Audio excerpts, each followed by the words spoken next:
जो है अभी कुछ दिन, एक वीक और रुकना पड़ेगा। तो चलो ठीक है, हम लोग स्टार्ट करते हैं। लास्ट क्लास में हम लोग जो है ना वेक्टर के बारे में बात कर रहे थे, और वेक्टर में कुछ हमने डिस्कस भी किया था।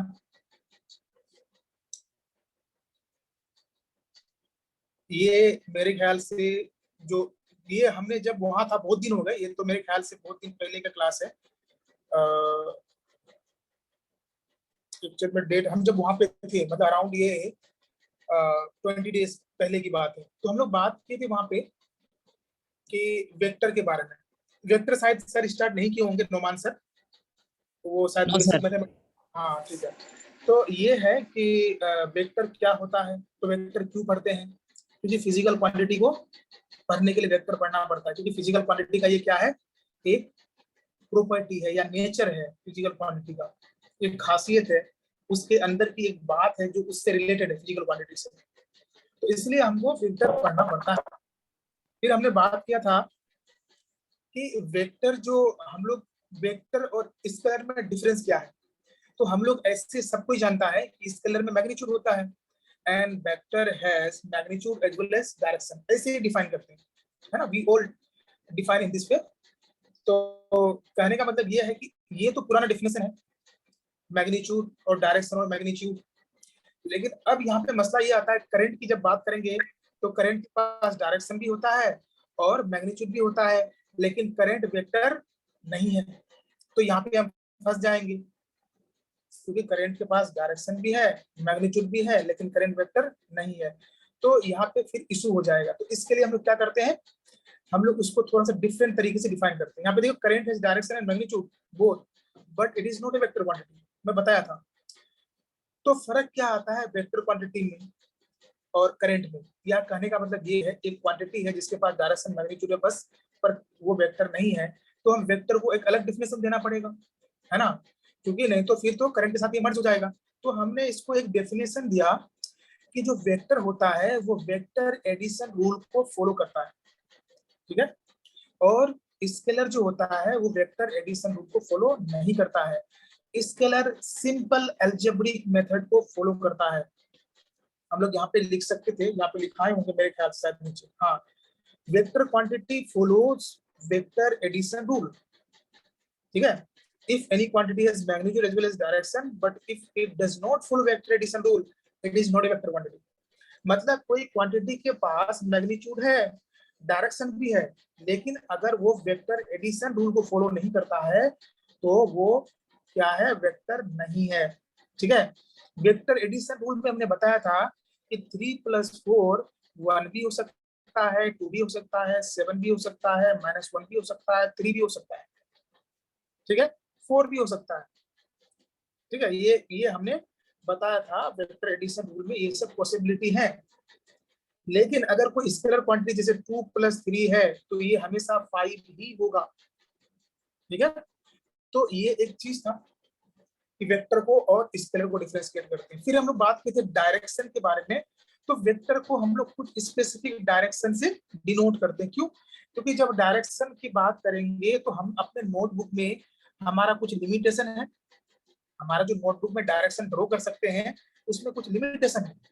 उसमें हम जो है एक्स वाई जेड एक्सिस ही दिखा सकते हैं, जेड एक्सिस तो भी नहीं दिखा सकते हैं, क्योंकि जेड एक्सिस तो होता है 3D में। उसमें हम लोग नॉर्थ साउथ ईस्ट वेस्ट दिखा सकते हैं, लेकिन अपवर्ड और डाउनवर्ड नहीं दिखा सकते हैं। अपवर्ड को हम लोग डॉट से डिनोट करते हैं, डाउनवर्ड को हम लोग क्रॉस से डिनोट करते हैं, ठीक है। तो डायरेक्शन दिखाने का ये वेक्टर का तरीका होता है। तो हमारे पास पॉसिबल डायरेक्शन इतना ही है, एक्स वाई और north east south west, upward downward, इतने ही डायरेक्शन में हम सारा वेक्टर का काम करेंगे। आगे आते हैं रिप्रेजेंटेशन ऑफ वेक्टर। तो वेक्टर को रिप्रेजेंट करने का तरीका क्या है कि इसको एक एरो लगा के रिप्रेजेंट करते हैं। अगर वेक्टर ए है तो ए को ऐसे रिप्रेजेंट किया जाता है एक एरो से। इस एरो का हेड जो है ये बताता है डायरेक्शन, और इसका लेंथ जो बताता है वो बताता है मैग्नीट्यूड, ठीक है। वेक्टर का जो लेंथ है, ये लेंथ ये बताता है मैग्नीट्यूड, और हेड बताता है ये डायरेक्शन, ये डायरेक्शन बताता है और ये मैग्नीट्यूड बताता है। देखो मैं जो बता रहा हूँ यहीं से कंटिन्यू करूंगा मैं जब ऑफलाइन क्लास में आऊंगा, ठीक है, इसलिए इसको ध्यान में रखना, सबके पास लिखे हुए होने चाहिए। तो ये हो गया हमारा वेक्टर को रिप्रेजेंट करने का तरीका। एरो लगाते हैं इस तरह से, और अगर उसको एरो में कल बना के दिखाएंगे तो हम लोग का ये एरो दिखाएगा डायरेक्शन इस तरह से है, और लेंथ मैग्नीट्यूड। दूसरी बात, एक वेक्टर अगर हमारे पास इस तरह से है तो इसको हम कहीं भी बना सकते हैं, मतलब कहीं भी, मतलब यहाँ भी बना सकते हैं, यहाँ भी बना सकते हैं, यहाँ भी बना सकते हैं। इस वेक्टर को उठा के मैं कोई भी फ्रेम में रख सकता हूँ, इसको उठा के टेबल पे रख दूंगा, इसको उठा के वॉल पे रख दूंगा, कहीं भी इस वेक्टर को रख सकते हैं। लेकिन खास बात यह है कि इसका अलाइनमेंट चेंज नहीं होना चाहिए, इसका डायरेक्शन चेंज नहीं होना चाहिए। जैसा डायरेक्शन है वैसा ही डायरेक्शन रखो, ताकि वेक्टर कहीं बना दो। तो वेक्टर यहाँ था, मैंने इसको एक्स वाई एक्सिस में बना दिया, कोई फर्क नहीं पड़ेगा, कोई दिक्कत नहीं होगा, ठीक है। तो वही करेंगे, a vector can be represented in any place or any frame, but its orientation does not change। ये पिछले क्लास की बात है, मैं फटाफट से करके फिर आगे बढ़ूंगा। अगला है एडिशन रूल। अब क्योंकि हम लोग के लिए सबसे जो हॉट टॉपिक है वेक्टर के लिए सबसे हॉट टॉपिक ये है कि वेक्टर जो है का एडिशन रूल अलग होता है, वेक्टर का एडिशन का तरीका अलग होता है, और स्केलर का एडिशन का तरीका अलग होता है। तो ये समझ लो कि सबसे इंपॉर्टेंट चीज है एक तरह से, क्योंकि यही डिफरेंशिएट करता है वेक्टर को स्केलर से। एक अच्छा मतलब कि तरीका है डिफरेंशिएट करने का। तो वेक्टर को एडिशन करने के थ्री मेथड्स। अब थ्री मेथड्स को हम लोग कैसे करते हैं वो मैंने बताया था कि ट्रायंगल मेथड दो वेक्टर के लिए, polygon method more than two vector के लिए, और पैरेललोग्राम मेथड टू वेक्टर्स के लिए होता है। फिर हमने देखा था ट्रायंगल मेथड। अगर किसी को कोई इशू हो रहा होगा, समझने में कोई बात हो रहा होगा तो मुझे बताना, मैं उसको जो है बता दूंगा, उसको स्पेशली थोड़ा सा फोकस करके। अब दो वेक्टर को ट्रायंगल मेथड में कैसे ऐड करते हैं, तो मैंने यहाँ पे मेथड लिखा है। जैसे मेरे पास एक वेक्टर ए, दूसरा वेक्टर है बी, हमको करना है ए प्लस बी। अगर हमको ए प्लस बी करना है तो पहला वेक्टर कौन है, ए, और दूसरा वेक्टर क्या है, बी। हम यहाँ पे देखेंगे पहला कौन है, यहाँ पे पहला और दूसरा नहीं देखेंगे, यहाँ देखेंगे पहला वेक्टर ए, दूसरा वेक्टर बी। तो इसका मेथड क्या है, ड्रॉ फर्स्ट वेक्टर, मतलब ड्रॉ ए को ड्रॉ कर दिया। फिर कहते हैं place the tail of second vector on the head of first vector, ठीक है। मतलब सेकंड वेक्टर का टेल, सेकंड वेक्टर ये है, इसका टेल को उठा के फर्स्ट वेक्टर के हेड पे रखना है, और रखना है, ध्यान रखना, अपने मन से इसको मोड़ नहीं देना है, इसका अलाइनमेंट चेंज नहीं होना चाहिए। तो इसको मैं ऐसे यहाँ से ऐसे उठाऊंगा, और इसको उठा करके यहाँ पे ऐसे लाके रख दूंगा, ठीक है। इसको यहाँ से उठाना है और इसको उठा के जो है इस वेक्टर के हेड पे लाके रख देना है। हम इसको रख देंगे, रखने के बाद जो हमारे पास बना, इसका इनिशियल पॉइंट, किसका, पहला वेक्टर का इनिशियल पॉइंट से join the tail of first vector to the head of second vector, this line will give resultant of the two vector. मतलब head of tail of first vector, head of second vector. एक simple सा बात है, अगर मान लेते हैं हम लोग यहाँ पे ब्लॉक्स को खड़ा कर रहे हैं, तो हम लोग ये वाला डिस्टेंस को कैसे बताएंगे, तो हम लोग यहाँ से ड्रॉ करेंगे, बोलेंगे कि हमने लाइन से ऐसे ट्रक्स को खड़े कर दिए हैं, तो ट्रक्स ने कितना स्पेस लिया है, तो हम लोग क्या करेंगे, इस ट्रक के बैक से इस ट्रक के हेड तक जोड़ देंगे, वही होगा ना। तो वही चीज, इसके बैक से इसके हेड को मिला देंगे, यही हमारा ए प्लस बी होता है, ठीक है। आई होप ये बात क्लियर होगा कि दो वेक्टर को कैसे ऐड करते हैं। अब यहाँ पे आगे आ जाते हैं, इस तरह के और एग्जांपल लिए मैंने, P प्लस क्यू किया है, तो मैंने पहले P को ड्रॉ किया, P थोड़ा सा ऐसे है झुका हुआ इधर, इतना अच्छा मैंने यहाँ पे ड्रॉ शायद नहीं किया है, इसको हम लोग चाहते तो थोड़ा सा इधर झुका कर ड्रॉ कर सकते थे। ये हो गया हमारा P, और जहाँ पे P खत्म होता है वहीं से Q स्टार्ट होगा। तो हमने यहाँ पे अगर P प्लस क्यू करना है तो ये हो गया हमारा, सबसे पहले P बना दिए, ठीक है, सबसे पहले हमने बना दिया P। अब जहां पे P खत्म हो रहा है वहां से Q स्टार्ट होगा, मतलब मैं यहाँ पे Q का टेल को इसके हेड पे लाके रख देंगे, कुछ ऐसे हो जाएगा। ठीक है, और ठीक है, तुमने सही बनाया, सॉरी सही बनाया। तो पी का ये हो गया पी, ये हो गया क्यू, कर दिया। अब क्या सर करेंगे? हाँ सर बोलो पी बोलो। जहाँ पी का पॉइंट जहाँ सर खत्म होता है सर, वही पे सर क्यू क्यू जोड़ना स्टार्ट चाहिए होगा। सर। यस यस बिल्कुल, जहां पे देखो ये पी बनाया, पी जहां खत्म हुआ वहां से क्यू स्टार्ट होगा। और ध्यान रखना है, डायरेक्शन नहीं बदलना चाहिए। क्यू का डायरेक्शन जैसा है वैसे ही उठा के रखना है, पी का डायरेक्शन जैसा है वैसा ही उठा के रखना है, डायरेक्शन चेंज नहीं होना चाहिए। तो इस तरह से हमने पी और क्यू को बना दिया। अब इनिशियल पॉइंट से फाइनल पॉइंट मिला देंगे, ये हमारा हो जाएगा रिजल्ट। ठीक है, तो इस तरह से हम लोग जो है दो वेक्टर को ऐड करते हैं। उसी तरह से हमने यहाँ पे और एग्जांपल दिखाए हैं कि दो वेक्टर को कैसे ऐड किया जा सकता है। जैसे m और n वेक्टर लिए हैं, तो सबसे पहले मैंने क्या बनाया, m कौन सा है, ये वाला। जहां पे m खत्म हुआ वहां से n स्टार्ट हो गया। ठीक है, इस तरह से तो हमारा जो है इनिशियल पॉइंट से फाइनल पॉइंट मिला दिए, हो गया रिजल्ट। इस तरह से हमने कुछ एग्जांपल बताया। अब आगे क्या होता है, अगला मेथड पॉलीगन मेथड।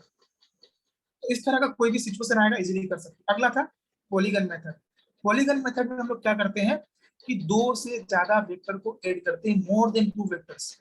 4 हो सकता है, 5 हो सकता है, 6 हो सकता है, कुछ भी हो सकता है। तो फॉर एग्जाम्पल हमने यहाँ पे 3 वेक्टर्स को ऐड किया है।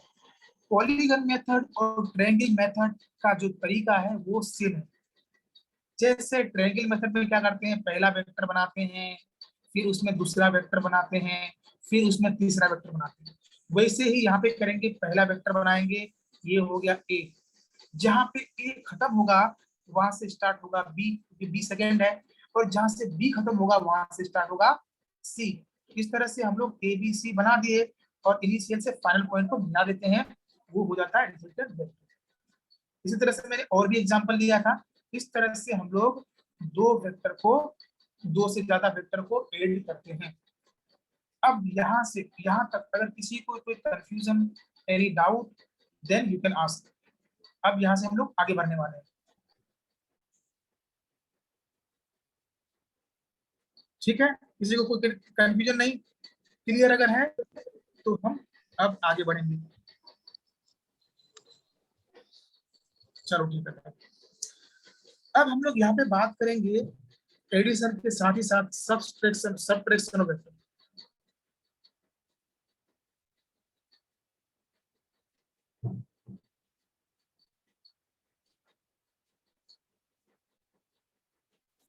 तो वेक्टर्स का सबट्रैक्शन कैसे करते हैं, सबट्रैक्शन ऑफ वेक्टर।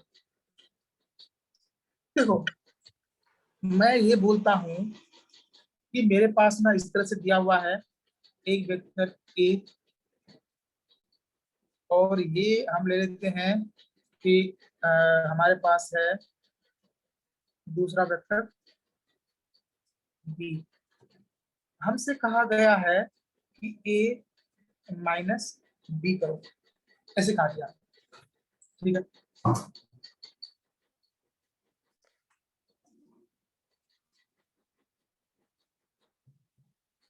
कि हमको कहा गया है ए माइनस बी करना है। तो अब इसको कैसे किया जाए, तो सबसे पहले गौर से देखो, हम इसको ऐसे लिख सकते हैं ए प्लस माइनस बी। क्या हम ऐसे लिख सकते हैं इसको? जी सर। जी सर। जी जी सर। बिल्कुल लिख सकते हैं। तो अब तुम सोच के देखो, अगर हम इसको ऐसे लिख सकते हैं, इसका मतलब सबट्रैक्शन को हम एडिशन की तरह ही ट्रीट कर सकते हैं। और भी कई सारी चीजें हैं।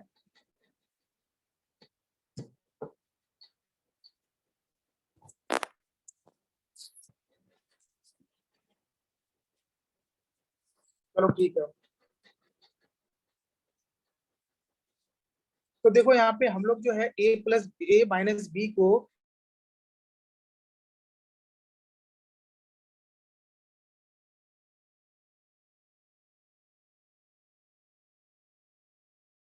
हेलो सर, आवाज नहीं आ रहा है सर। सर आवाज नहीं आ रहा है। आवाज नहीं आ रहा सर। सर साउंड नहीं आ रहा सर।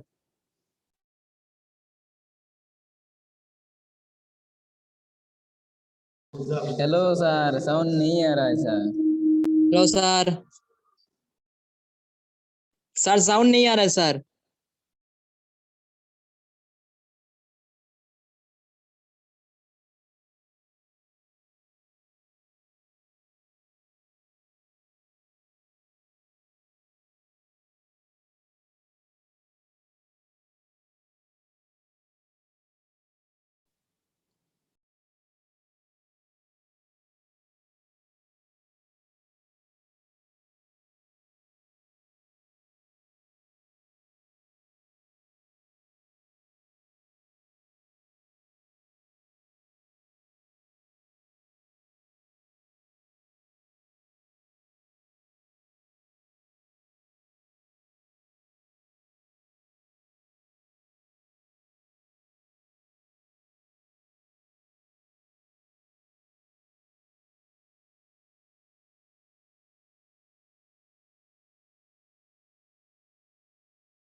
Hello sir.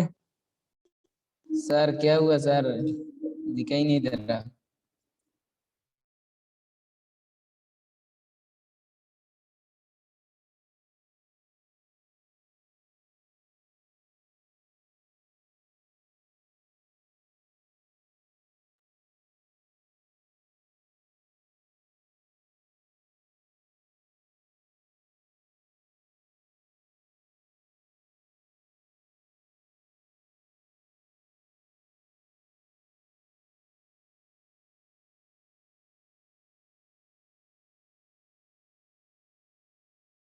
कुछ भी सुनाई नहीं दे रहा सर। सर साउंड नहीं आ रहा सर, फिर से ट्राई करिए sir.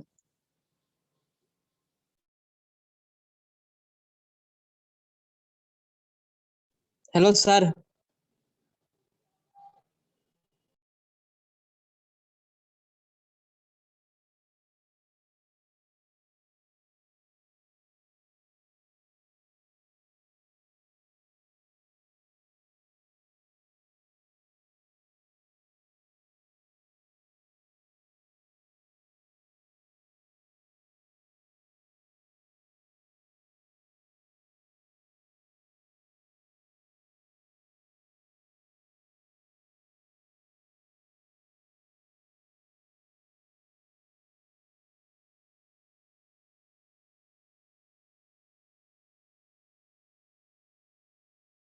Hello sir. Sir sound नहीं आ रहा सर।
कहने का मतलब, सर आप साउंड आ रहा है थोड़ा थोड़ा सा। ओके ओके ओके ठीक है। तो जो है कहने का मतलब ये है कि हमको वेक्टर, दो वेक्टर को ऐड करने का तरीका जो होता है उसी का यूज करते हैं दो वेक्टर को सबट्रैक्ट करने के लिए। जैसे हमको एक वेक्टर ए है और बी है, इसको अगर सबट्रैक्ट करना है तो हम लोग क्या करेंगे, इसको ऐसे भी लिख सकते हैं ए प्लस माइनस बी। और जब हम लोग ऐड करना तो जानते ही हैं, तो ए वेक्टर तो हमको बिल्कुल पता है, माइनस बी हमको पता नहीं है। तो मैंने क्या किया, माइनस बी बना लिया, क्योंकि बी पता है तो अपने आप माइनस बी पता है। माइनस बी क्या होगा, सिंपल सा बात है, बी का उल्टा होगा। तो मैंने माइनस बी बना लिया। अब मेरा टारगेट है यहाँ पे, ए को माइनस बी में ऐड करना। तो पहले बना लिया हमने ए, ये है हमारा ए बना लिया पहले। ए पे ऐड करेंगे क्या, माइनस बी। तो जहां पे ए खत्म होता है, जहां पे ए का हेड है, वहां से माइनस बी स्टार्ट कर दिए हम। ठीक है, तो ये इस तरह से बन जाएगा ए माइनस बी।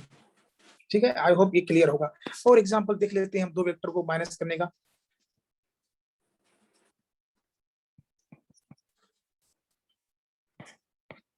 अब हमारे पास जैसे मान लेता हूं एक वेक्टर है, ऐसे मान लेते हैं कुछ, ये है पी, और दूसरा वेक्टर है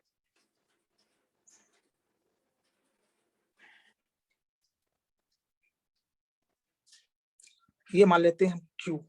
और हमको करना यहाँ पे है Q माइनस P। ठीक है, ये करना है, Q माइनस P को हमको ड्रॉ करना है। तो हम कैसे करेंगे, तो देखो सिंपल सी बात है, सबसे पहले तो मैंने माइनस P खोजना है। ठीक है ना, हमको Q तो पता है, माइनस P खोजना है। हम लोग इसको ऐसे लिख सकते हैं, Q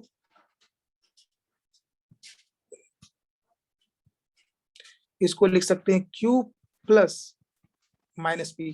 ठीक है, अब हमारे पास Q तो है, अब क्या चाहिए, माइनस P चाहिए। तो मैं हम यहाँ पे क्या करेंगे, माइनस P अपने हिसाब से बना लेंगे। माइनस P बनाना कोई मुश्किल नहीं है, P है तो P का जस्ट उल्टा है, देखो माइनस P हो जाएगा। ये माइनस P हो गया। तो हमको P पता है, ये P था, Q था, ये हो गया माइनस P। अब हमको काम क्या करना है, P plus Q plus minus P। तो हम लोग ड्रॉ करते हैं, हम लोग ड्रॉ करेंगे सबसे पहले Q। तो ये देखो हमारा हो गया Q। ठीक है, ये हो गया Q। अब Q में ऐड क्या करना है, माइनस P। Q में ऐड करना माइनस P, तो मतलब मैं क्या करूंगा, इस वाले एक वेक्टर को उठाऊंगा यहाँ से और इसको ला करके यहाँ पे ऐसे रख देंगे। ठीक है, तो इस तरह से हम इसको यहाँ से उठा के यहाँ रख सकते हैं। तो कहने का मतलब ये है, माइनस P यहाँ पे हम ड्रॉ कर देंगे प्रॉपर डायरेक्शन के साथ, प्रोजेक्शन में फर्क नहीं आना चाहिए, माइनस P। अब हम लोग क्या करेंगे, इनिशियल से फाइनल पॉइंट मिला देंगे।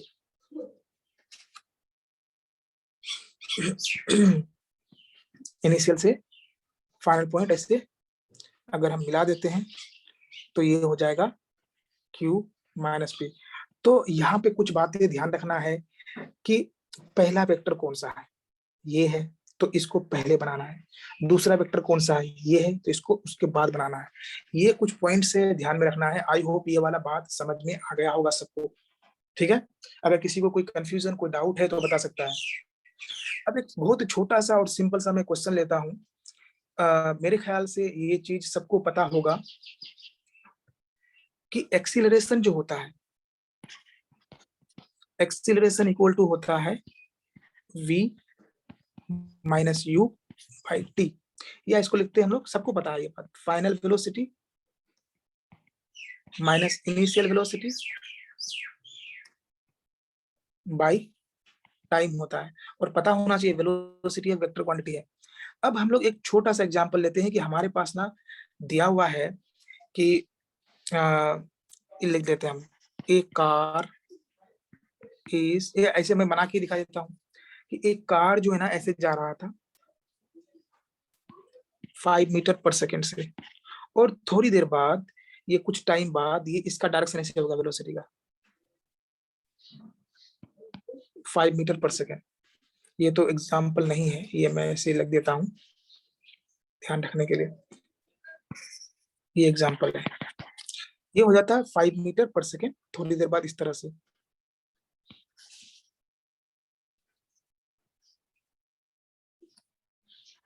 ऐसे हो जाता है।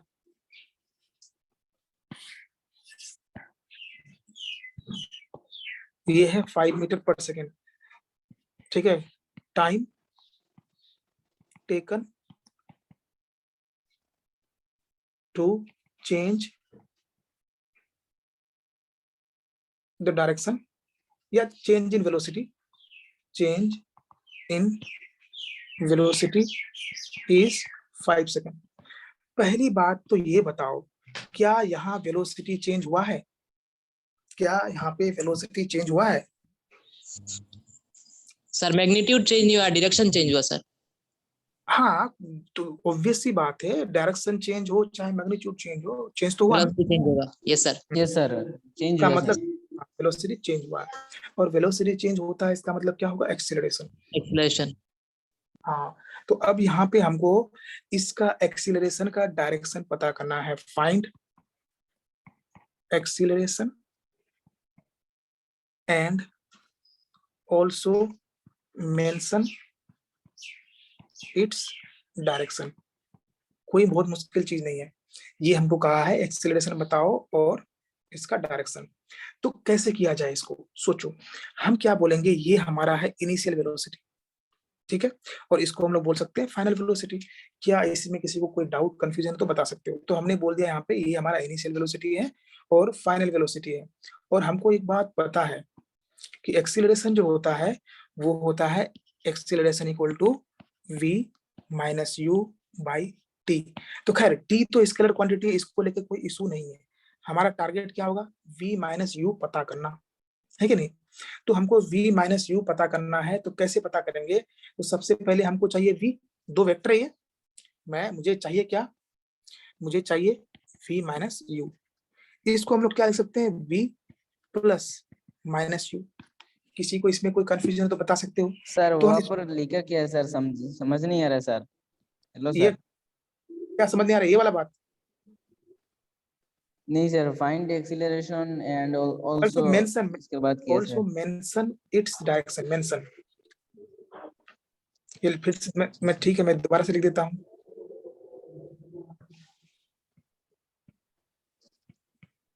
मेंशन, ठीक है, और इसका डायरेक्शन को मेंशन करना है ये ठीक है। तो अब देखो हम क्या, हमको जो है हमको एक्चुअल में चाहिए v माइनस यू, ठीक है, और यहाँ पे हमको जो है v और u दिया हुआ है। तो हम इसका वेक्टर के तरीके से देखो, वेक्टर के तरीके से v माइनस यू निकाल सकते हैं, बिल्कुल निकाल सकते हैं। सोच के देखो, हमारे पास जो है यहाँ पे है u और हमको पास v तो ठीक है, कोई दिक्कत नहीं है। हमको u क्या चाहिए? माइनस। तो माइनस यू किधर होगा? इधर, ये होगा माइनस यू, देखो। तो ये हमारा माइनस यू है। तो हमको अगर v माइनस यू लिखना है तो हम लोग क्या करेंगे? पहले v बनाएंगे। तो ये हो गया, गौर से देखते हैं हम लोग, ये हो गया, ये हो गया v, ठीक है, ये हो गया v। अब जहां पे v खत्म होता है वहां से क्या स्टार्ट होगा? Minus you. जहां पे v खत्म होता है वहां से माइनस यू स्टार्ट होगा। तो माइनस यू ड्रॉ कर सकते हैं क्या यहाँ पे? बिल्कुल कर सकते हैं, बहुत इजीली ड्रॉ कर सकते हैं। तो हम लोग यहाँ पे क्या करेंगे? माइनस यू ड्रॉ कर दिए। ठीक बनाया क्या मैंने? किसी को कोई कंफ्यूजन, कोई डाउट हो तो बता सकता है। ये मैंने माइनस यू बना दिया। अब रिजल्टेंट इसका, इन दोनों का जो रिजल्ट होगा, v माइनस यू का रिजल्ट, वो v माइनस यू का रिजल्ट क्या होगा? ये होगा v माइनस यू का रिजल्ट। ऐसे ये v माइनस यू का रिजल्ट होगा। ये है हमारा v माइनस यू का रिजल्ट, ठीक है। अब यहाँ पे बात ये है कि क्या मैं इसका मैग्नीट्यूड, ये तो डायरेक्शन तो दिख रहा है हमको क्लियर, मतलब ये वाला चीज तो क्लियर हो गया डायरेक्शन क्या है कि नहीं? आई होप सबको दिख रहा है। यहाँ पे बोलता है अल्सो मेंशन इस डायरेक्शन, तो डायरेक्शन को मैंने डायग्राम बना के दिखा दिया, लो भाई ये डायरेक्शन हो गया। अब क्या करना है? एक्सीलरेशन लिखना है। एक्सीलरेशन में अब क्या बता बात होती है, एक्सीलरेशन अगर मैग्नीट्यूड लिखना है तो हम लोग कैसे लिखेंगे? हम लोग इसका मैग्नीट्यूड लिख लेंगे, v माइनस यू का मैग्नीट्यूड बाई टाइम। अब देखो v माइनस यू का वैल्यू क्या होगा? तो देखो ये है v, इसका वैल्यू कितना है 5, ये है u, इसका वैल्यू कितना है 5। अगर मैं सिर्फ बात करूं मैग्नीट्यूड की, ये है 5, ये भी 5,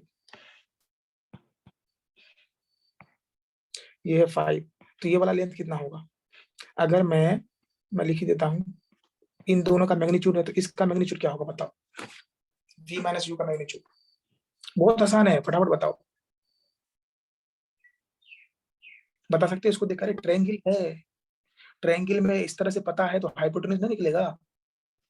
यस यस क्या होगा ये? क्या होगा? इतना सोचने वाली बात नहीं है, 5√2 होगा, सिंपल सी बात है। ये भाई, ये जो है, ये एक राइट ट्रायंगल बना कि नहीं? इसमें ये पता है, ये पता है, तो ये क्यों नहीं आएगा हमारे पास? 5² + 5² का अंडर रूट है कि नहीं?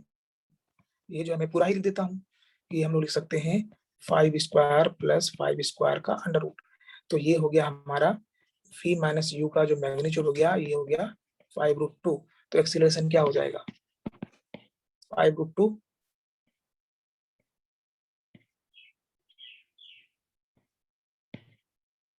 5√2।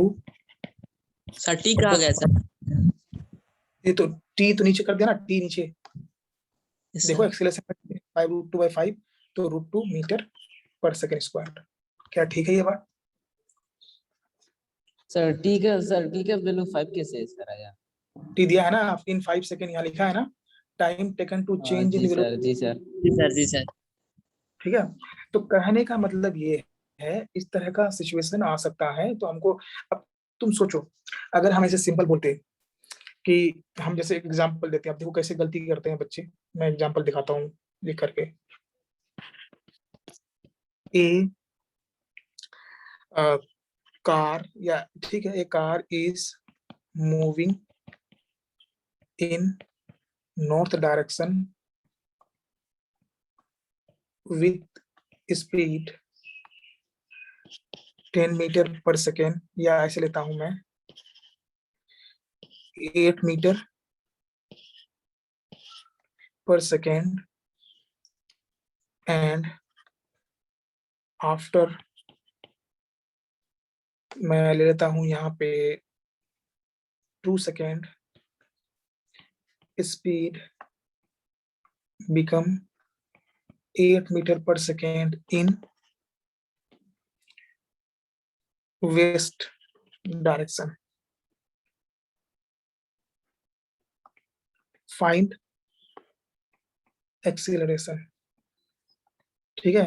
तो कोई जब जब कोई बहुत मतलब हड़बड़ी करने वाला बच्चा होगा, वो फटाफट क्या करेगा? अरे स्पीड 8 है, ये भी स्पीड 8 है, स्पीड चेंज नहीं हुआ, तो लो भाई एक्सीलरेशन हो गया 0। क्यों? क्योंकि स्पीड तो सेम है, पहले भी स्पीड 8 था। यू देखो, कोई क्या करेगा, वो ऐसे सीधा लिखेगा u = 8 मीटर पर सेकेंड और v = 8 मीटर पर सेकेंड, तो acceleration = v minus u by T, मतलब 0। और ये हो जाएगा गलत, ऐसे नहीं करना है। तो इस सब चीजों का ध्यान रखना है। इसका कैसे यूटिलाइज करेंगे हम लोग? यहाँ पे क्या कर सकते हैं? एक्सीलरेशन बता सकते हैं, डायरेक्शन बता सकते हैं, सारी चीजें बता सकते हैं, है कि नहीं? तो वो चीज थोड़ा सा स्मार्टली करना है। तो हम लोग कैसे करेंगे, तो मैं दिखा देता हूँ कैसे करेंगे। तो देखो, पहले किधर जा रहा था वो? नॉर्थ। तो मतलब कहने का है कि ये जा रहा है नॉर्थ में, नॉर्थ में इधर जा रहा है, मतलब कितना? 8 मीटर पर सेकेंड। मैं जानबूझ के दोबारा 8 लिया हूं ताकि ये दोनों बच्चा गलती कर दे, समझ रहे हो? तो 8 मीटर पर सेकेंड से जा रहा था। अब ये क्या किया? इसका डायरेक्शन हो गया किधर? थोड़ी देर में वेस्ट। तो मतलब अब कुछ देर बाद इसका डायरेक्शन हो गया, 8 मीटर पर सेकेंड से जा रहा था, कुछ देर बाद इसका डायरेक्शन हो गया इधर वेस्ट की तरफ, 8 मीटर पर सेकेंड। ठीक है, ऐसे 8 मीटर पर सेकेंड हो गया। अब तुमसे पूछा गया, बताओ भाई क्या होगा यहाँ पे एक्सीलरेशन? तो देखो यहाँ पे स्पीड चेंज नहीं हुआ है, लेकिन डायरेक्शन तो चेंज हुआ है। ठीक है। हम जब पढ़ाएंगे काइनेमेटिक्स तो हम तुमको और भी कई सारी बातें बताएंगे कि फोर्सेस का या एक्सीलरेशन का कैसे इफेक्ट होता है, कैसे पाथ बदलता है, कैसे किस किस टाइप के पाथ बन सकते हैं, पॉसिबिलिटी क्या क्या है पाथ्स के, वो बताएंगे, देखेंगे हम लोग। फिलहाल कुछ दिन 1-2 क्लास हम लोग का अभी ऑनलाइन ही होगा, तो उसमें देखते हैं। तो कहने का मतलब इस तरह से 8 मीटर पर सेकेंड है, तो कोई बच्चा ऐसे किया तो गलत हो जाएगा। तो यहाँ करना क्या एक्चुअल में? एक्चुअल में करना ये था कि ये हमारा था इनिशियल वेलोसिटी, ये हमारा है फाइनल वेलोसिटी, और हमको एक्सीलरेशन के लिए क्या करना है, एक्सीलरेशन होता है v माइनस यू। तो मेरे पास v तो है, ठीक है, माइनस यू चाहिए। माइनस यू का डायरेक्शन किधर हो जाएगा, इधर हो जाएगा माइनस यू, ये हो जाएगा माइनस यू, ठीक है ना। सिर्फ डायरेक्शन चेंज हुआ है, तो हम लोग क्या करेंगे, सिंपल है, ड्रॉ कर देंगे। हम लोग बना देंगे यहाँ पे ये हो गया v 8 मीटर पर सेकेंड, और जहां पे v खत्म होता है वहां पे हम लोग क्या करेंगे, माइनस यू ड्रॉ करेंगे। माइनस यू किधर है, नीचे, ये v का मैग्नीट्यूड है माइनस यू, ये हो गया, बना दिए। अब इसका मैग्नीट्यूड भी 8 है। इस ये लगाने का मतलब क्या होता है, मैग्नीट्यूड, ठीक है, इसको मॉडुलस बोलते हैं, इसका मीनिंग है मैग्नीट्यूड। अब हम लोग क्या करेंगे, इनिशियल से फाइनल मिला देंगे, मिला दो ये हो गया, ये हो गया v माइनस यू, इसका मैग्नीट्यूड कितना हो जाएगा, तो ये हो जाएगा 8√2। एक्सीलरेशन क्या कर देंगे, 8√2 अपॉन 2 टाइम से, तो ये हो जाए 4√2 मीटर पर सेकेंड स्क्वायर। ये बात ध्यान रखना है, इसमें गलती नहीं होनी चाहिए सर। सर थोड़ा धीरे पढ़ाइए ना सर, थोड़ा दूर, सर धीरे पढ़ाइए सर। अच्छा धीरे, अच्छा अच्छा, ओके ओके ठीक है, तो बोल ठीक है, बता दिए ना। तो देखो यहाँ पे फिर से मैं इसको रिपीट कर देता हूँ, ध्यान से सुन लो। मैं हम कह रहे हैं एक car is moving in north direction with speed 8 metre per second. 8 metre per second से ये कार नॉर्थ, नॉर्थ किधर होता है, ध्यान रखना इस बात को, ये ऊपर वाला डायरेक्शन को बोलते हैं नॉर्थ, ये होता है नॉर्थ, ये होता है साउथ, ये होता है ईस्ट, और ये होता है west. North south east west, हम लोग अपने नोटबुक में ऐसे ही डायरेक्शन ड्रॉ करते हैं, ध्यान रखना इस बात का, नॉर्थ साउथ ईस्ट वेस्ट। तो बोला है कि एक car is moving in north direction with speed 8 metre per second, after 2 second speed become 8 metre per second in west. तो कार जो है 8 मीटर पर सेकेंड, कोई बच्चा ऐसा गलती कर सकता है ना, 8 मीटर पर सेकेंड यू है और v भी 8 मीटर पर सेकेंड है, तो एक्सीलरेशन होगा 0, क्योंकि v माइनस यू 0, तो ये हो जाएगा गलत, क्योंकि ये एक्चुअल में ऐसा नहीं है। जब दोनों का डायरेक्शन सेम होता है ना, तभी हम लोग एरिया सब्ट्रैक्ट कर सकते हैं। यहाँ डायरेक्शन दोनों का अलग अलग है, नॉर्थ है और इसका क्या है, इसका है वेस्ट, तो ऐसे हम लोग नहीं कर सकते हैं। तो हमको क्या करना चाहिए, हम इसको ड्रॉ करके देखते हैं ताकि उससे ज्यादा अच्छा से क्लियर हो जाए। तो हमने क्या किया, सबसे पहले यू बनाया, ये हो गया यू, यू किधर है, नॉर्थ, नॉर्थ की तरफ यू बना लिया, ठीक है, यू बन गया। उसके बाद वी बनाते हैं, वी किधर है, वी है इधर साउथ की तरफ, सॉरी बोलते ईस्ट वेस्ट की तरफ, तो मैंने वेस्ट की तरफ वी बना दिया। 2 सेकंड बाद ऐसा हो गया है सिचुएशन। अब हमको करना है एक्सीलरेशन के लिए v minus u by T होता है, तो पहली बात तो ये है कि भाई तू v माइनस यू निकाल ले, फिर t से डिवाइड कर देना। तो v माइनस यू कैसे निकालेंगे, तो हम वेक्टर रूल जानते हैं, वेक्टर रूल एडिशन का हमको पता है। तो हमने क्या किया, सबसे पहले ड्रॉ किया v, फिर हम लोग ड्रॉ करना है माइनस यू, माइनस यू हमको पता है क्या, नहीं है, तो हमने माइनस यू यहाँ पे बना दिया। तो माइनस यू को हम लाएंगे यहाँ पे ऐड कर देंगे, अब ये हमारा हो जाएगा रिजल्टेंट, ठीक है। अब ये चीज हमको पता है और ये चीज का मैग्नीट्यूड भी हमको पता है दोनों का, तो हम लोग दोनों का अगर मैग्नीट्यूड पता है तो हम लोग ये वाला भी वैल्यू निकालेंगे, ये वैल्यू, ठीक है। तो ये वैल्यू इस तरह से 8√2/2, टाइम 2 है, चेंज इन वेलोसिटी 8√2 है, मतलब v माइनस यू 8√2 है, तो मैंने 8√2 को 2 से डिवाइड कर दिया, ठीक है। सर वेक्टर में मॉडुलस क्यों लगाते हैं सर? वेक्टर में मॉडुलस नहीं लगाते हैं, मैग्नीट्यूड के लिए लगाते हैं। जी सर। देखो वेक्टर में तो डायरेक्शन भी होता है ना, तो अगर जब हम ऐसे लिख के छोड़ देंगे तो हमको पूछेगा ना, जैसे मैं ऐसे बोलता हूँ 8 मीटर पर सेकेंड, पूछेगा भाई इसका क्या मतलब है, यहाँ 8 मीटर पर सेकेंड तुम लिखो ना नॉर्थ, तब हुआ वेक्टर, नहीं तो ऐसे लिख दोगे तो वेक्टर नहीं होगा। इसलिए हम लोग क्या करते हैं, इसको हम लोग ऐसे मॉडुलस लगा देते हैं और इस नॉर्थ को हटा देते हैं। इसका मतलब क्या हो गया, ये है इस वेक्टर का स्पीड, मैग्नीट्यूड स्पीड, हाँ, तो इसलिए ऐसे लगाते हैं मॉडुलस, ठीक है। तो ये इस तरह से हम लोग जो है यहाँ पे काम करते हैं। तो देखो अब यहाँ पे बात ये आती है कि ये वाला चीज कितना इंपॉर्टेंट है कि एक्सीलरेशन का डायरेक्शन है पता करने के लिए हेल्प करता है। अब अगर मैं यहाँ पे इस तरह से इसको ड्रॉ करूं, ये हमारे पास नॉर्थ है, ये साउथ है, ये सॉरी साउथ है, ये ईस्ट है, ये वेस्ट है, ये वेस्ट है, और ये वाला डायरेक्शन को देखो, ये डायरेक्शन इधर है, ठीक है। इस डायरेक्शन को अगर गौर से देखोगे तो तुमको कुछ ऐसे दिखाई देगा, दिखाई देगा कि नहीं बताओ, सोच के देखो। अगर तुम जी यहाँ सर। से, हाँ, तो अब तुम यहाँ डायरेक्शन भी बता सकते हो, यहाँ बोलोगे कि एक्सेलरेशन 4√2 मीटर पर सेकेंड इन south west direction, south west direction. तो एक्सेलरेशन का डायरेक्शन क्या है? साउथ वेस्ट, ठीक है। तो ये होता है इसका फायदा अगर हम लोग वेक्टर ड्रॉ करना जानते हैं तो खैर, ये अभी तक जो भी बातें किया मैंने, वेक्टर को ऐड करने का, सबट्रैक्ट करने का तरीका बताया। सबट्रैक्ट करना कोई मुश्किल चीज नहीं है, उसको थोड़ा सा रीड्रॉ करना पड़ता है। कौन सा वेक्टर को? जो बाद वाला वेक्टर है। जैसे हमको a माइनस बी कहा गया है तो हमको b को दोबारा ड्रॉ करना पड़ेगा, और v को ड्रॉ करना कोई भी मुश्किल काम नहीं है, क्योंकि ये b का माइनस बी जो है, माइनस बी b का उल्टा है।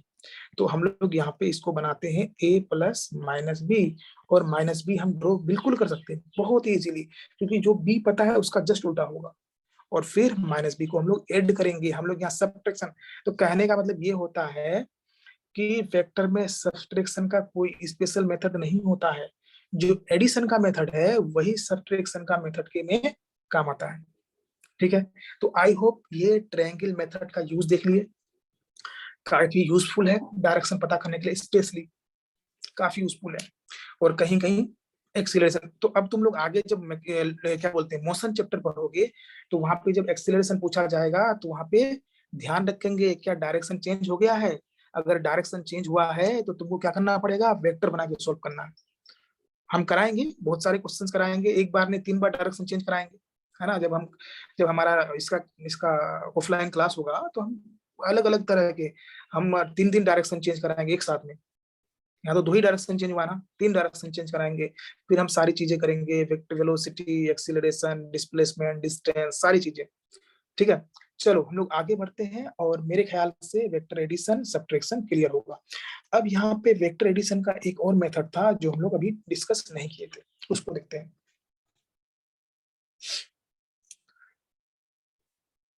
थर्ड मेथड था जो कि सबसे ज्यादा इंपॉर्टेंट है, अभी जो भी पढ़े इन सब में सबसे ज्यादा इंपॉर्टेंट है पैरेललोग्राम मेथड, फिर ट्रायंगल मेथड। जैसे कि नाम ही है पैरेललोग्राम, और पैरेललोग्राम सबको पता हो क्या होता है। पैरेललोग्राम के opposite sides parallel and equal होते हैं। तो पैरेललोग्राम मेथड में क्या कहता है, जैसे मान लेते हैं हमारे पास एक वेक्टर ऐसे ए, और एक हमारे पास मान लेते हैं थोड़ा सा मैं सही से ड्रॉ करता हूं ताकि यूज करने में अच्छा रहे। ये वेक्टर है हमारे पास इस तरह से ए, और दूसरा वेक्टर है हमारे पास, मान लेते हैं ऐसे है बी, और हमको बोला है कि a प्लस बी करना है, ठीक है। अब पैरेललोग्राम क्योंकि मेथड अलग है तो प्रोसेस अलग होगा, नाम ही अलग है, तो हमको यहाँ पे जो प्रोसेस होगा ये थोड़ा सा अलग होगा वहां से। वहां पे ट्रायंगल मेथड में हम लोग 2 वेक्टर का टेल से टेल मिलाते थे, यहाँ पे हम लोग क्या करेंगे, सॉरी ट्रायंगल मेथड का में एक वेक्टर के टेल हेड में दूसरा वेक्टर का टेल रखते थे। वो हमें क्या करते थे, एक वेक्टर बनाए, अगर यहाँ ट्रायंगल मेथड लगाएंगे तो ऐसे दिखा देते हैं, ये ट्रायंगल मेथड होगा तो ये हो गया ए, और ए के हेड से हम लोग ड्रॉ कर देंगे बी, ये हो गया बी, और ये हो जाता है हमारा रिजल्टेंट ट्रायंगल मेथड में, ये हो जाता है ए प्लस बी।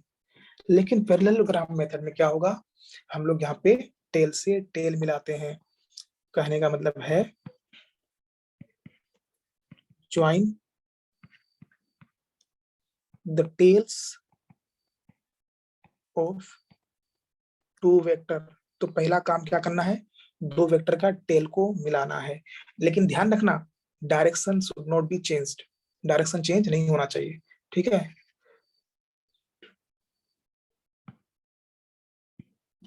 डायरेक्शन ध्यान रखना है, चेंज नहीं होना चाहिए। विदाउट चेंजिंग डायरेक्शन में लिख देता हूँ क्योंकि गलती नहीं होना चाहिए। विदाउट चेंजिंग अलाइनमेंट,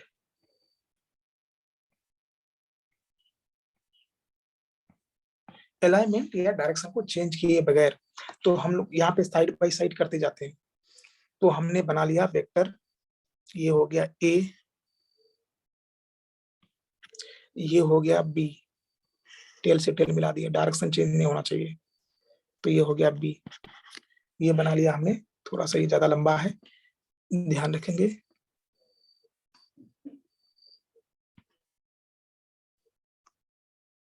ये हमने बना लिया। विदाउट चार्जिंग के बाद क्या है sir? Without charging, without changing, without अच्छा जी, without alignment, without changing alignment. ठीक है, अलाइनमेंट चेंज नहीं करना, या डायरेक्शन कर लो, कोई दिक्कत नहीं है। अलाइनमेंट को तुम यहाँ पे डायरेक्शन भी कर सकते हो, डायरेक्शन चेंज नहीं होना चाहिए। तो मैंने बना दिया टेल से टेल दोनों वेक्टर का मिला दिया, ए और बी। ठीक है, उसके बाद नाउ क्या करेंगे, उसके बाद अगला स्टेप लिखता हूँ, फिर आगे वन बाय वन करता जाता हूँ। Draw line parallel to A from head of B. ठीक है, एंड ड्रॉ दूसरा पॉइंट में लिख देता हूं इसको, ड्रॉ लाइन पैरेलल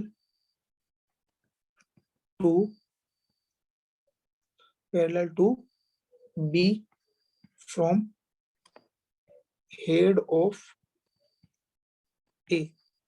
मतलब इसके हेड से ए के पैरेलल लाइन ड्रॉ करेंगे, इसके हेड से बी के पैरेलल लाइन ड्रॉ करेंगे।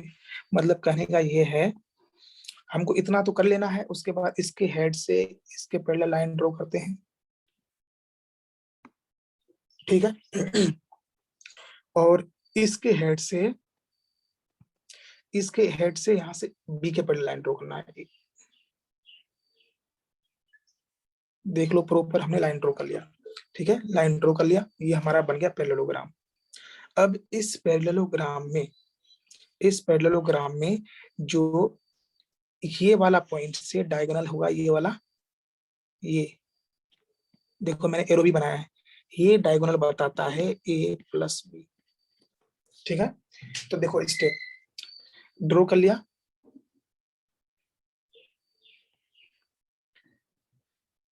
तो अब हम लोग क्या करेंगे, after drawing parallel lines of A and B, we get a parallelogram. ठीक है, नाउ ज्वाइन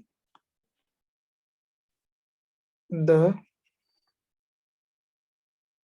tails, या ऐसे करेंगे, now draw diagonal, now draw diagonal from tail of A and B to the other direction, opposite corner। ठीक है, मतलब हमने क्या किया, यहां से इसके टेल से अपोजिट कॉर्नर में डायगोनल ड्रॉ करना है। द डायगोनल विल बी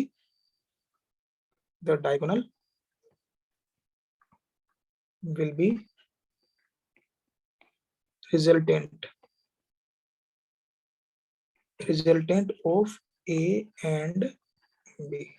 ठीक है, लिख लो फटाफट, मैं थोड़ा टाइम दे रहा हूँ क्योंकि तुम लोग को हो सकता है ज्यादा फास्ट लगे। तो डायगोनल हमको क्या देगा, रिजल्टेंट ऑफ ए और बी। तो देख लो यहाँ पे पैरेललोग्राम मेथड में कैसे प्रोसेस है। तुमको लग सकता है कि ट्रायंगल मेथड ज्यादा आसान था क्योंकि उसमें ज्यादा इजी था, पैरेललोग्राम बनाना नहीं पड़ता था। ठीक है, लेकिन इसके अपने अलग यूज है, इसके अपना अलग इंपॉर्टेंस है, अभी इसको देखेंगे। तो कहने का मतलब देखो, अब तुम अगर इसको गौर करो और इससे मैच करो, देखो दोनों का रिजल्ट सेम है, ये वाला लाइन और ये वाला लाइन सेम नहीं लग रहा है, देखो ऑलमोस्ट सेम है ये वाला लाइन।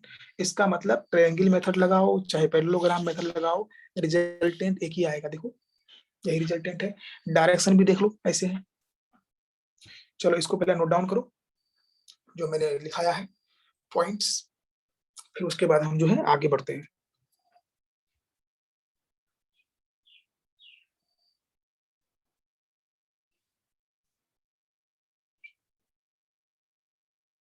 वो सर लास्ट में सर क्या लिखा है sir? Now draw diagonal from tail of A and B to the opposite corner. ठीक है, अपोजिट कॉर्नर, यहाँ से opposite corner. The diagonal will be resultant. The diagonal will be, ये डायगोनल में लिख देता हूँ थोड़ा सा ठीक से तुम लोग को, resultant of A and B. Resultant मतलब सम, जो भी है ए और बी का सम होगा वो डायगोनल हमको बताएगा।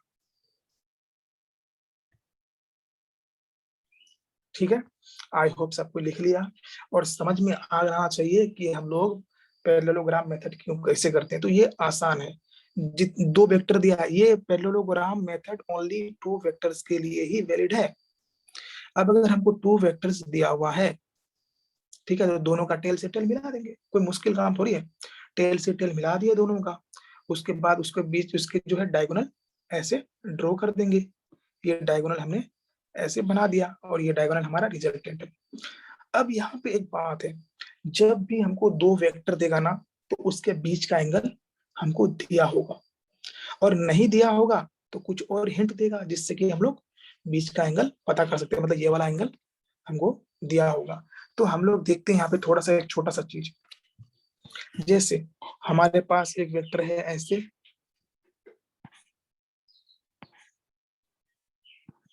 और एक वेक्टर मान लेते हैं ऐसे, ठीक है, ये मान लेते हैं ए है, ये मान लेते हैं बी है।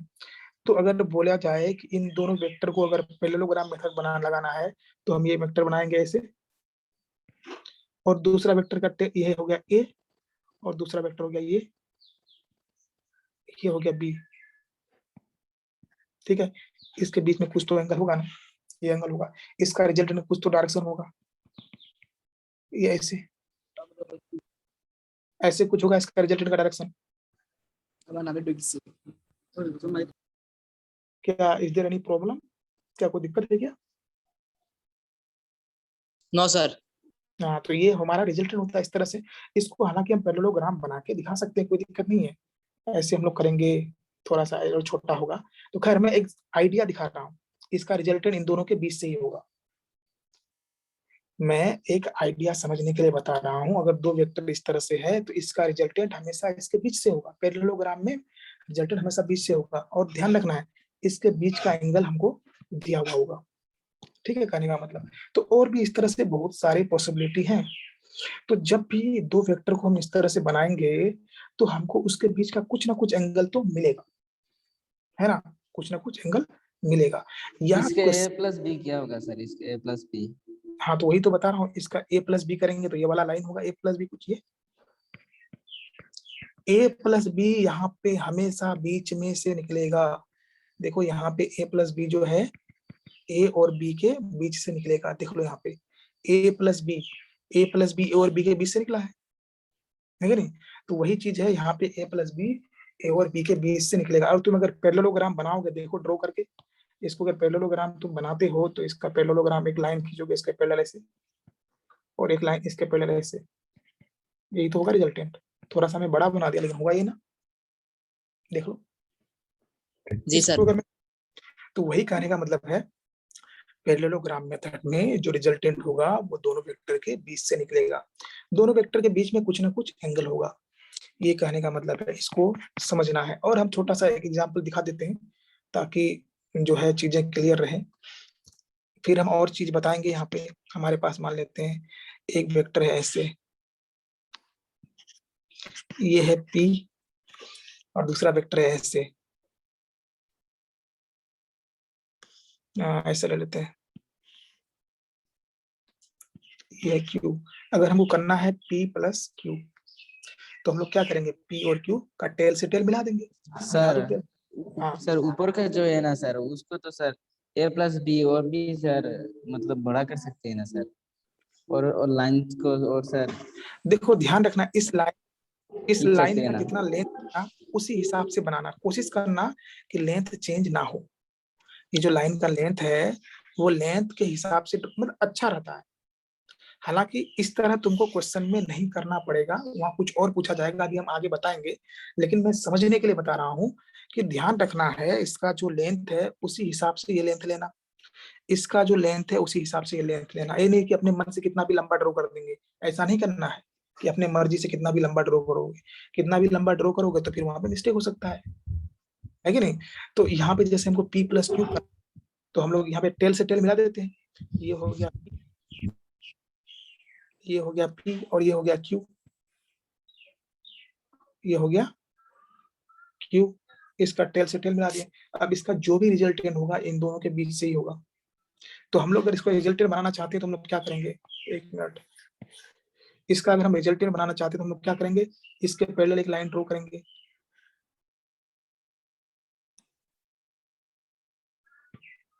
इसके पैरेलल एक लाइन ड्रॉ कर देंगे और इसके पैरेलल एक लाइन ड्रॉ कर देंगे।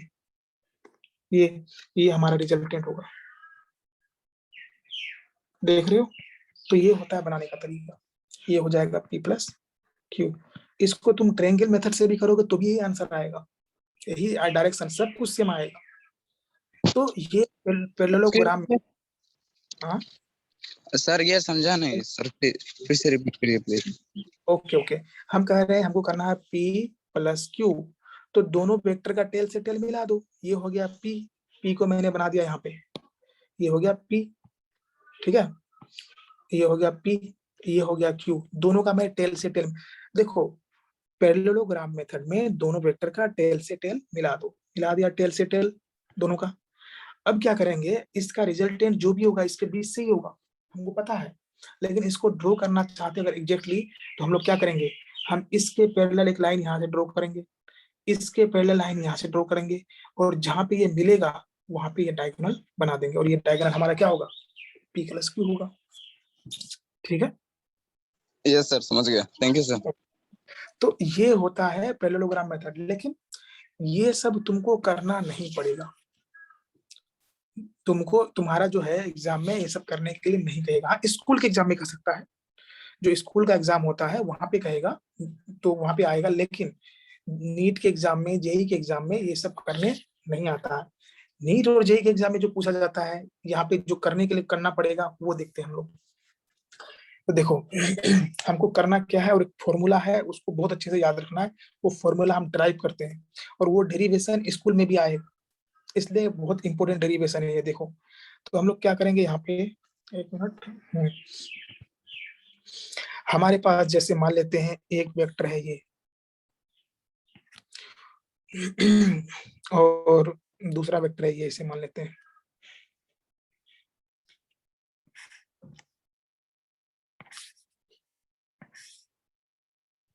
एक वेक्टर ये हो गया और दूसरा वेक्टर हो गया ये।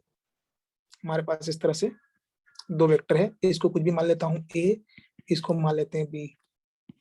ठीक है, अब हमको बोला है करना है A प्लस B, तो एक्चुअल में A प्लस B हमको चाहिए। हम बनाते हैं पैरेललोग्राम, हम ड्रॉ करते हैं इसको। ये हो गया A और ये हो गया, टेल से टेल मिला देंगे ये हो गया B।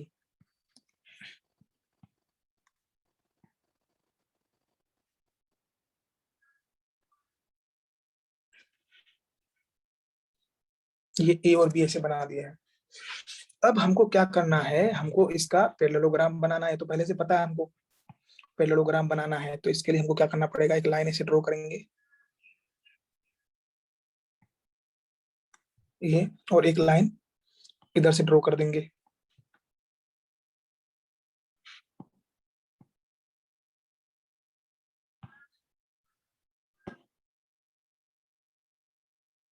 ऑलमोस्ट पैरेलल होना चाहिए, ये लाइन ड्रॉ कर दिए अब अगर हम लोग इसका रिजल्टेंट बनाना चाहते हैं तो रिजल्टेंट बना देते हैं, ये हो जाएगा रिजल्टेंट। ये हो गया हमारा रिजल्टेंट, ये हो गया a प्लस बी। हम लोग इसको ऐसे लिखते हैं, हम लोग ऐसे लिखते हैं resultant equal to a plus B. इसका मतलब क्या है? रिजल्टेंट, रिजल्ट मतलब रिजल्टेंट मतलब रिजल्ट, रिजल्ट हो गया a प्लस बी। तो ये हमारा रिजल्ट है a प्लस बी। अब यहाँ पे कोई भी दो वेक्टर है, हम पहले मेंशन किए थे कि उसके बीच में कुछ ना कुछ एंगल बनता है, तो इसके बीच में हम लोग कह देते हैं कि इसके बीच का एंगल हमको दिया होता है, मान लेते हैं थीटा। ठीक है, आई होप इतना पार्ट तो पता होगा कि बीच का एंगल हम लोग कैसे दिखा सकते हैं। तो इसका बीच का एंगल हो गया थीटा। अब मैं एक बात और कह सकता हूं, जो ए है, ए का कुछ मैग्नीट्यूड होगा, उसको हम लोग ए नाम देते हैं, बी का कुछ मैग्नीट्यूड होगा, इसको हम लोग बी नाम देते हैं।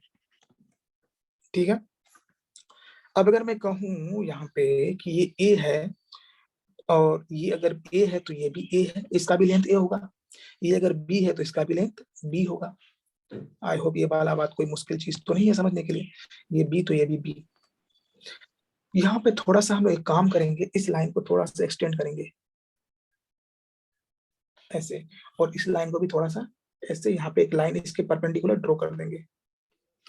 कर सकते हैं, 10th क्लास में तुम लोग पढ़े होंगे कंस्ट्रक्शन ज्योमेट्री में, थोड़ा बहुत जब हम लोग क्वेश्चन सोल्व करते हैं तो कुछ कंस्ट्रक्शन भी करते हैं। तो यहाँ पे समझ लो ये कंस्ट्रक्शन है इसका, ये कंस्ट्रक्शन हो गया। ये वाला एंगल सोच के देखो, ये वाला एंगल भी थीटा होगा, बताओ ये थीटा होगा कि नहीं होगा? जी sir. Yes sir. Yes sir, होगा सर। ओके, अब हम लोग क्या करते हैं यहाँ पे, और ये हम लोग यहाँ पे क्या करते हैं, इसको नाम देते हैं हम लोग y, ये वाला हाइट को, और ये वाला लेंथ को हम लोग नाम देते हैं x। ठीक है, इसको हम लोग ऐसे नाम देते हैं x, और ये वाला लेंथ पता है यहाँ से यहाँ तक, यहाँ से यहाँ तक लेंथ पता है, ये वाला लेंथ हमारा क्या है a। ठीक है, अब यहाँ पे अगर थोड़ा गौर करोगे, हाँ देखो, हाँ देखो यहाँ पे अगर थोड़ा सा गौर करेंगे तो हम लोग यहाँ पे लिख सकते हैं y, y बाई बी को क्या लिख सकते हैं, सोच के बताओ तो। ये ट्रायंगल है, ट्रायंगल में y मतलब परपेंडिकुलर, ये है बेस, तो परपेंडिकुलर और बेस का रेशियो क्या होता है? सॉरी, परपेंडिकुलर और हाइपोटेन्यूज, सॉरी ये हाइपोटेन्यूज है, ये है साइन थीटा सर।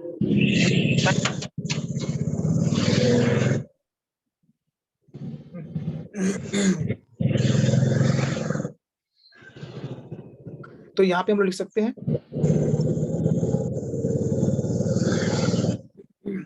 उसी तरह से लोग लिख सकते हैं x बाई क्या लिख सकते हैं,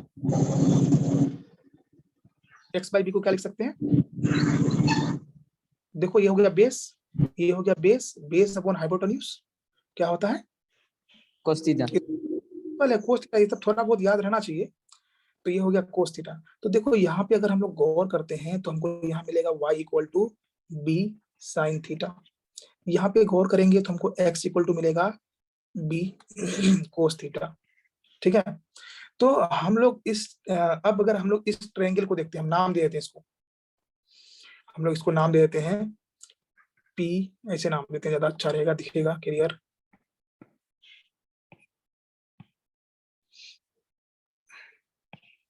इसको हम लोग बोलते, कम दिख रहा है कलर ये,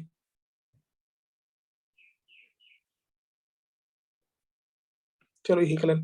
तो हम लोग इसको इसे नाम देते हैं, ये है P, ये Q, ये है R, ये है S, और इस पॉइंट को हम लोग नाम देते हैं कुछ T। तो हम लोग यहाँ पे अगर देखेंगे इन ट्रायंगल PRT, इस पे गौर से देखो, तो PRT में, ट्रायंगल PRT में गौर से देखना, यहाँ पे PT का वैल्यू क्या, PT लेंथ कितना होगा बताओ? a प्लस एक्स होगा कि नहीं बताओ? PT a प्लस एक्स होगा। PT जो लेंथ है P से लेके T, ये वाला लेंथ ये क्या होगा? a plus X. जी सर। और हम और Yes, sir. हमको पता है a प्लस एक्स का वैल्यू b कोस थीटा। ऐसे ही हम लोग लिख सकते हैं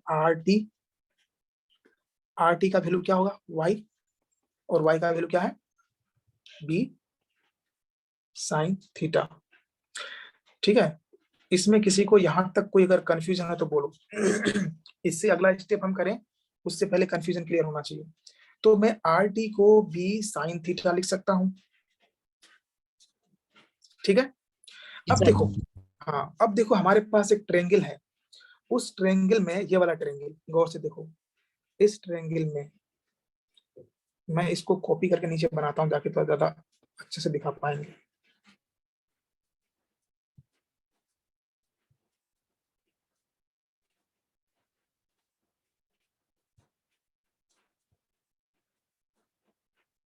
इस ट्रेंग यहाँ पे देखो, हम लोग यहाँ पे अगर इस ट्रेंगल को ऑब्जर्व करते हैं,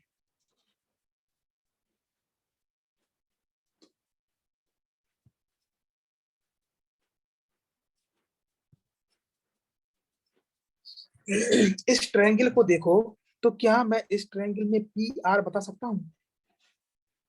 पी आर का वैल्यू क्या होगा? पी टी का स्क्वायर प्लस आर टी का स्क्वायर का अंडर रूट। Yes sir.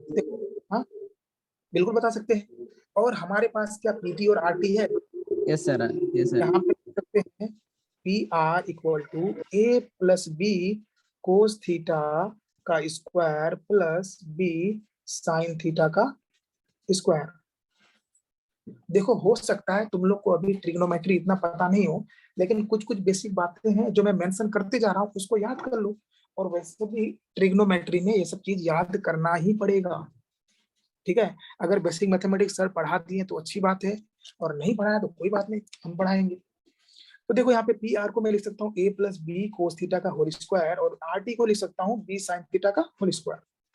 अब अगर इसको हम लोग थोड़ा सिंप्लीफाई करते हैं, मैं देखो किसकी बात कर रहा हूँ, इस ट्रायंगल की बात कर रहा हूँ, ध्यान रखना हम इस ट्रायंगल की बात कर रहे हैं, इस ट्रायंगल की। ये जो ट्रायंगल तुम्हारा यहाँ पे कलर से दिख रहा है, अब यहाँ पे मैं इस तरह से लिख सकता हूँ पी आर को, इसको ओपन करते हैं ब्रैकेट में, अंदर में जो भी चीज है, तो मैं यहाँ पे लिखूंगा P R equal to A square plus ये हो जाएगा B square plus 2ab cos theta plus B square. एक काम करते हैं, सॉरी ऐसे ही करते हैं, ये होता है A square plus 2ab cos theta plus B square cos square theta, ठीक है।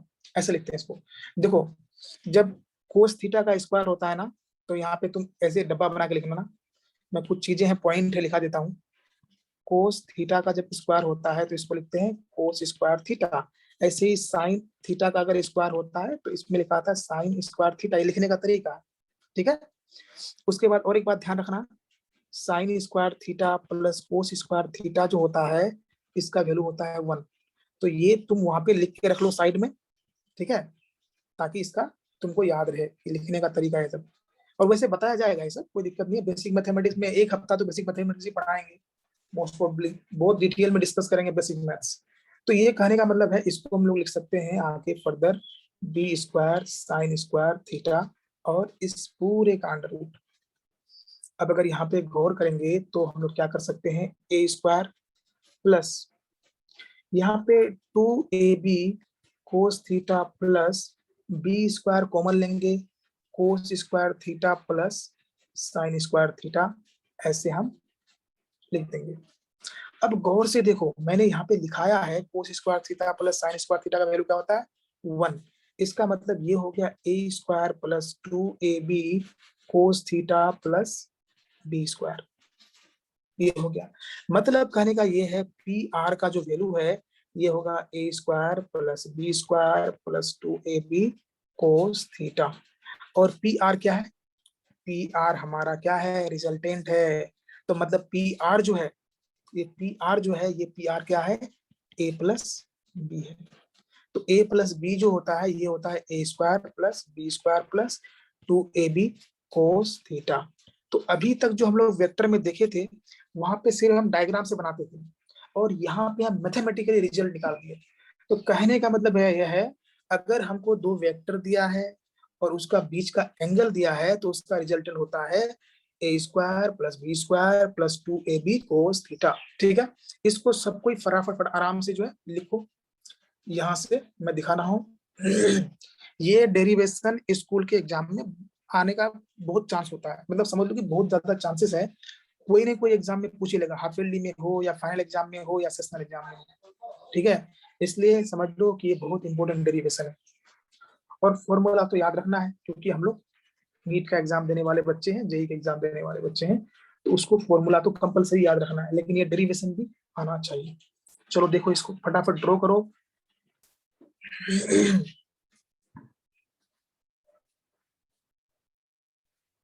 ऊपर उठाते हैं, ऊपर हटाते हैं, देखो, लिखो इसको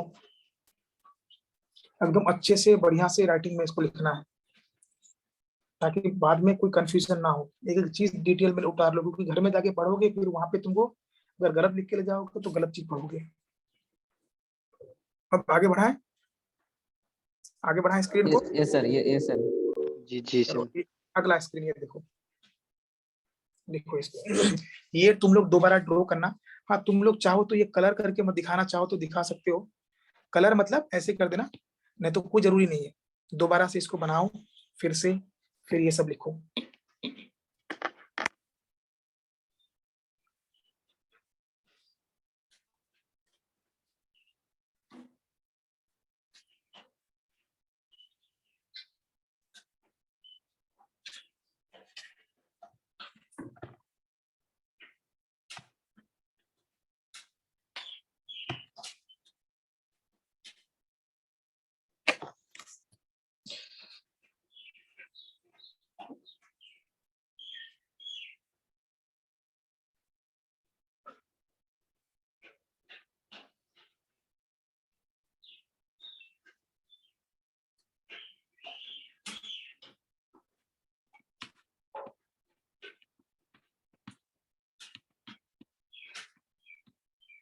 चलो ठीक है, ये हो गया रिजल्टेंट। अब इसका क्या मतलब होता है मॉडुलस का, कि ये मैग्नीट्यूड हो गया।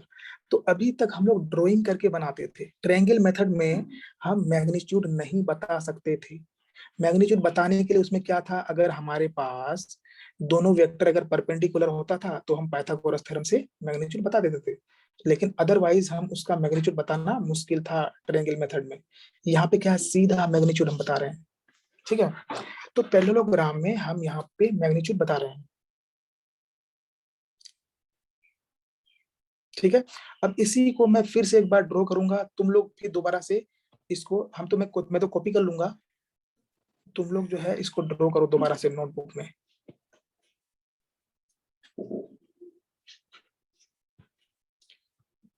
इसको नोटबुक में ड्रॉ करो दोबारा से, फिर इसमें और भी कुछ चीजें हैं, ये बताएंगे हम यहाँ पे।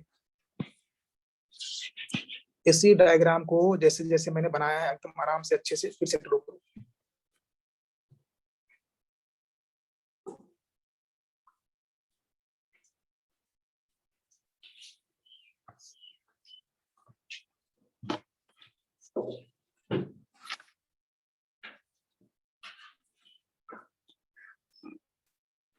ठीक है,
हो गया सर।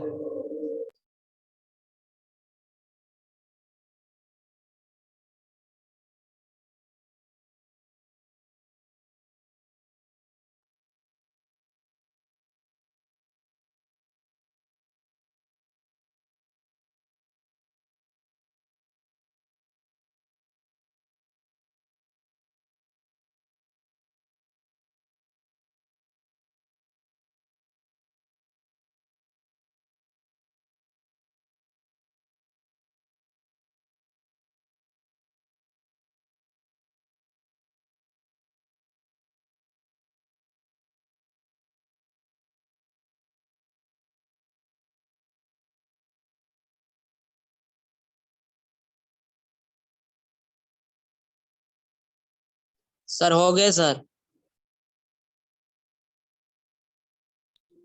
चलो, तो कहने का मतलब ये है कि हम लोग देखते हैं यहाँ पे। हाँ, तो इसको ड्रॉ कर लिया सबने। अब देखो यहाँ पे थोड़ा सा गौर करते हैं हम लोग। ये जो हमने बताया, ये क्या बताए? मैग्नीट्यूड। लेकिन वेक्टर में मैग्नीट्यूड बताने से काम तो चलेगा नहीं, क्योंकि वेक्टर में तो डायरेक्शन ही बताना पड़ेगा। तो तुमको पूछा जाएगा, भाई ठीक है, तुमने इसका मैग्नीट्यूड बता दिया, इसका डायरेक्शन बताओ। तो अब इसका डायरेक्शन कैसे बताया जाए, ये इशू आएगा, क्वेश्चन है ये कि इसका डायरेक्शन हम कैसे बताएं। तो हमारे पास जो भी इंफॉर्मेशन होता है उसी के अकॉर्डिंग में कुछ बताते हैं। जैसे अगर हम मान लेते हैं करीमगंज में है, ठीक है, तो हम बताएंगे ना कि हम इस स्पॉट से या इस चौराहे से कहाँ पे हैं, मतलब उसी के आसपास का वो देके बताएंगे रेफरेंस। तो वही कहने का मतलब, अगर इसका डायरेक्शन हमको बताना है तो हम यही बता सकते हैं कि रिजल्टेंट जो है इस वेक्टर से, ए वेक्टर से इधर है, मतलब कुछ अल्फा एंगल पे। अपने मन से हम बोलेंगे कि ये जो रिजल्टेंट है ना, ये ए वेक्टर से अल्फा एंगल पे है, या कुछ बी वेक्टर से कुछ एंगल पे है। तो जब हम ऐसे बताएंगे कि रिजल्टेंट ए से अल्फा एंगल पे है, तो जो सामने वाला होगा वो अपने समझ जाएगा ए से अल्फा एंगल का मतलब इधर होगा ये। तो डायरेक्शन बताने का तरीका क्या होता है? अगर हमको एक वेक्टर दिया हुआ है तो उस वेक्टर के रिस्पेक्ट में डायरेक्शन बता दो। अब उस वेक्टर के रिस्पेक्ट में डायरेक्शन कैसे बताएं? तो एंगल के टर्म में बताएंगे कि यहाँ से इधर अल्फा एंगल पे है। अब ये अल्फा एंगल हमको बताना पड़ेगा फिर तो, ठीक है। तो अल्फा एंगल बता देंगे तो डायरेक्शन क्लियर हो जाएगा कि ठीक है, हमको पता चल गया, समझ गया। तो हम लोग यहाँ पे अगर direction for direction of resultant vector, हम लोग क्या करेंगे? डायरेक्शन ऑफ रिजल्टेंट वेक्टर तो हम लोग यहाँ पे इसे लिख देते हैं, 4 नहीं लिखते हैं इसे, डायरेक्शन ऑफ रिजल्टेंट वेक्टर। तो हम लोग कह सकते हैं इसको resultant is at alpha angle with A, या कुछ कह सकते हैं resultant is at something beta angle, beta angle, और क्या होगा? थीटा माइनस अल्फा एंगल, और theta minus alpha angle with B. यही हमारे पास ऑप्शन है बताने का, ऐसे ही तरीके से बता सकते हैं। तो यही हमारे पास एक तरीका है। जनरली हम कोई एक एंगल बता देंगे तो दूसरा एंगल अपने पता चल जाएगा थीटा में माइनस करके, ठीक है। तो यहाँ पे हम यहाँ इसको अगर बताना चाहेंगे डायरेक्शन, तो बताने का हमारे पास एक ही ऑप्शन है कि हम ए के रिस्पेक्ट में या बी के रिस्पेक्ट में बता दें डायरेक्शन क्या है। अब वो डायरेक्शन कैसे बताएंगे? तो डायरेक्शन हम लोग एंगल के टर्म बताते हैं, ठीक है। एंगल के टर्म में बताएंगे तो पता चल जाएगा ना कि यहाँ से कितना ऊपर रोटेट करेंगे कि हम इस तक पहुंच जाएंगे, ठीक है। तो कहने का मतलब ये है, अब ये एंगल अगर हमको बताना है तो मैं यहाँ पे लिख सकता हूँ tan अल्फा इक्वल टू, अरे यार कौन है, एक मिनट,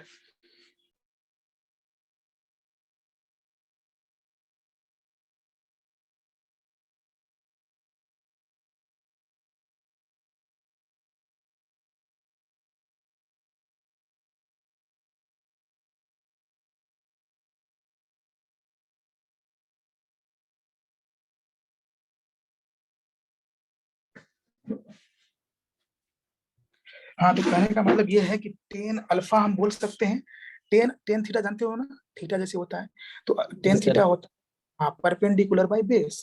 तो मैं लिख सकता हूँ y by A plus x. तो टेन अल्फा जो होगा, ये अल्फा, ये हम लोग इसको लिख सकते हैं, y का वैल्यू क्या है? B sine theta upon A plus B cos theta. तो इस तरह से हम इसका जो भी वैल्यू होगा वो वैल्यू बता देंगे, वो ही वैल्यू इसका डायरेक्शन हो जाएगा। और इसको लिखने का तरीका ऐसे है, इसको घबराना नहीं है, अभी जब मैं थोड़ा बहुत बताएंगे तो समझ में आ जाएगा। इसको लिखते हैं alpha equal to tan inverse B sine theta upon A plus B cos theta, ऐसे लिखते हैं। तो इसको देख के मत लिखना कि इतना टिपिकल चीज बता दिए कैसे करेंगे। इसका जब आंसर आता है बहुत सिंपल आंसर आता है, कोई मुश्किल चीज नहीं आएगा। और जो भी आंसर आएगा उसको लिख के छोड़ देना, कोई दिक्कत वाली बात नहीं, कोई तुमसे नहीं सवाल करेगा कि क्या आंसर है, तुम बस इसी तरह फॉर्मेट बना के छोड़ देना। तो कहने का मतलब ये अल्फा एंगल हम बता दिए उसको। तो ये हमारा इसका एक मेथड होता है, एक तरीका है डायरेक्शन बताने का। तो याद रखना है ये वाला चीज, ये बहुत इंपॉर्टेंट चीज है। अब मैं यहाँ पे एक चीज बताऊंगा कि इसको याद रखने का तरीका क्या है। देखो इसका याद रखने का तरीका क्या है, मैं गौर से देखो यहाँ पे मैं बता रहा हूँ। वो देखो जो बता रहा हूँ इसको कोई बुक से कोई लेना देना नहीं है, मैं ऐसे बस अपने तरफ से एक मतलब बता रहा हूँ बात की कैसे याद रखा जा सकता है इसको। देखो टेन जो होता है ना, ये होता है साइन बाई कोस, ये होता है, हमको पता है ये बात, ठीक है। अब देखो अगर हमको यहाँ पे टेन बनाना है तो ऊपर में साइन होना चाहिए और नीचे में कोस होना चाहिए, ठीक है। मैं याद करने का तरीका बता रहा हूँ। टेन अगर निकालना है तो ऊपर में साइन नीचे में कोस होना चाहिए, ठीक है। अब देखो एंगल हम निकाल रहे हैं ए के साथ, एंगल हम लोग निकाल रहे हैं ए के साथ। तो ए के साथ अगर एंगल निकाल रहे हैं तो ए का कोस और साइन नहीं होगा, बी का कोस और साइन होगा। जिसके साथ एंगल निकालते हैं उसका कोस और साइन नहीं होता है, दूसरे का कोस और साइन होता है, ठीक है। तो बी का साइन, बी का कोस और प्लस ए। हम एक एग्जांपल देखते हैं, उससे ज्यादा अच्छा से क्लियर हो जाएगा।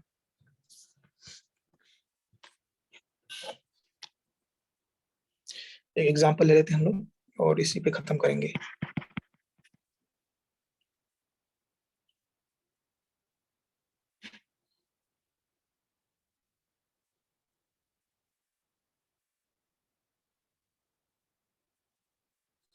हम ले लेते हैं, हमारे पास जो है वेक्टर है, दो वेक्टर लेते हैं। ए, वेक्टर ए जिसका मैग्नीट्यूड है मान लेता हूं मैं 6, और वेक्टर बी है जिसका मैग्नीट्यूड है हम लोग लेते हैं 10, ठीक है। और बोला है angle between A and B is, हम लोग ले लेते हैं यहाँ पे कुछ 60 डिग्री, ठीक है। बोला find A plus B,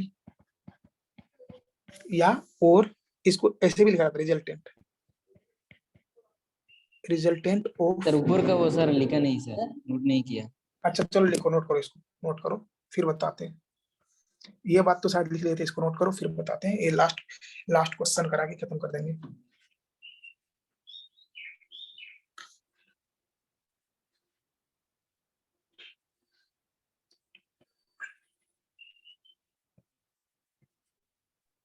sir यहाँ पर सर 10 अल्फा क्यों लिया सर? 10 अल्फा क्यों लिया है? इसलिए लिया है कि हमको ये वाला पता है और ये वाला पता है। इस ट्रायंगल में हमको एंगल किसका चाहिए? इस ट्रायंगल में इसका एंगल चाहिए। तो इस ट्रायंगल में, इस राइट ट्रायंगल में मुझे परपेंडिकुलर ये होगा, बेस ये होगा। इसलिए परपेंडिकुलर और बेस हमको पता है, इसलिए हम लोग 10 अल्फा लिए हैं, ठीक है। और जनरली 10 अल्फा के टर्म में ही हम लोग बताते हैं। तो हमको जो इंफॉर्मेशन पता है उसी का यूज करेंगे हम। अगर जैसे हमको रिजल्टेंट नहीं पूछता, रिजल्टेंट नहीं भी निकालते, लेकिन ये तो पता होता ना हमको, क्योंकि इंफॉर्मेशन ये पता है हमको सिर्फ बोलता एंगल बताओ, तो मैं इधर इधर रिजल्टेंट वाला काम क्यों करता? मैं इसको ड्रॉ करता, हमारे पास ये पता है, ये पता है, 10 अल्फा कर देते, 10 थीटा बीटा जो भी करना होता कर देते, आंसर निकल जाता। बेसिक मैथमेटिक्स पढ़ाएंगे, उसमें बहुत सारा क्वेश्चन प्रैक्टिस कराएंगे, ये सब चीजें बहुत सिंपल लगने लगेगा, टेंशन नहीं लेना इसको लेकर के। सर वो सर 10 के पावर में क्या लिखे है सर? 10 पावर -1। अच्छा हाँ, -1, ये जो है 10 टू द पावर -1, इसको बोलते हैं 10 इनवर्स। इसका मतलब होता है 10 इनवर्स, ये होता है 10 इनवर्स, ऐसे बोलते हैं। तो खैर जो मैथ्स के स्टूडेंट है तो उसको पढ़ना है ये सब तो, और जो नहीं है तो हम उसको जरूरत के लायक बता देंगे। चलो अब हमारे पास क्वेश्चन है कि ए और बी दिया हुआ है, angle between A and B 60 degree है। बोला find A plus B and also find direction of resultant with B. तो सबसे पहले काम हमारा क्या होता है, कोई टेंशन नहीं है, ए प्लस बी करना है। हम लोग सीधा करेंगे A square plus B square plus 2ab cos theta, सीधा सिंपल, सबसे पहला काम यही करना है। तो हम लोग यहाँ पे अगर ऐसे करते हैं तो ए स्क्वायर क्या होगा, 6 square plus 10 square plus 2 into 6 into 10 into cos 60। तो ये क्या हो जाएगा 36 प्लस 100 प्लस ये हो जाएगा 120 प्लस कोस 60 का वैल्यू इंटू इंटू 1/2। इसको सिंप्लीफाई करेंगे तो ये हो जाएगा 36 प्लस 100 प्लस 60। तो ये हो जाएगा मेरे ख्याल से 196 का अंडर रूट। तो a प्लस बी का जो मैग्नीट्यूड हुआ ये हो कितना 14। ठीक है, a प्लस बी का मैग्नीट्यूड आ गया 14। अब हमको क्या निकालना है, एंगल किसके साथ, एंगल निकालना है b के साथ, डायरेक्शन विथ वेक्टर b, ये करना है हमको। तो हम लोग यहाँ पे लिखेंगे, कुछ भी लिखो, 10 अल्फा बीटा जो लिखना है कोई दिक्कत नहीं है, अल्फा लिखो बीटा लिखो कुछ भी लिखो, थीटा लिखो कुछ भी लिख सकते हैं। हम लोग 10 बीटा लिख देते हैं, कोई दिक्कत नहीं है, अल्फा भी लिख सकते थे, कोई फर्क नहीं पड़ता उससे। तो 10 बीटा, तो देखो हम लोग सबसे पहले तो यहाँ पे साइन लिख देंगे, यहाँ पे कोस लिख देंगे। हमको पता है 10 बीटा करेंगे तो ऊपर में साइन नीचे में कोस होगा। अब एंगल हमको बी के साथ लिखना है, तो यहाँ पे आएगा ए, यहाँ पे भी आएगा ए, यहाँ पे प्लस में बी, बस आंसर है ये। इसको सोल्व करो आंसर आ जाएगा। देखो मैं क्या बताया, पहले मैं क्या किया, साइन थीटा और कोस थीटा लिख दिया। अब एंगल बी के साथ लिखना है तो साइन थीटा किसका होगा, ए का, कोस थीटा किसका होगा, ए का, बी अकेला रहेगा। इसको हम सिंप्लीफाई करेंगे। ये याद करने का तरीका है, ऑफलाइन क्लास होता तो मैं और अच्छे से तुम लोग को इफेक्टिवली चीजों को याद करा देता। तो अब देखो यहाँ पे ए का वैल्यू कितना है, ए का वैल्यू है 6 into sine theta sine 60। B का वैल्यू कितना है, बी का वैल्यू है 10 प्लस 6 इंटू कोस 60। इसको हम लोग सोल्व, देखो इसका कुछ कुछ वैल्यू होता है, ये सब याद करना पड़ेगा, हम कराएंगे यार, टेंशन नहीं लेना है। ये साइन 60 होता है √3/2 और ये होता है 10 प्लस 6 इंटू 1/2। इसको सोल्व करेंगे तो 3√3, ये यहाँ पे 3√3 और ये हो जाएगा 10 प्लस 3। तो ये हमारा 10 बीटा का वैल्यू आ गया 3√3/13। यही हमारा आंसर है। और अगर तुमको और लिखना है तो ऐसे लिखना, बीटा इक्वल टू 10 इनवर्स 3√3/13। बस ये आंसर है, इसको देख लो गौर से। तो हम लोग यही क्लास एंड करेंगे, उससे पहले तुम लोग इसको नोट डाउन कर लो।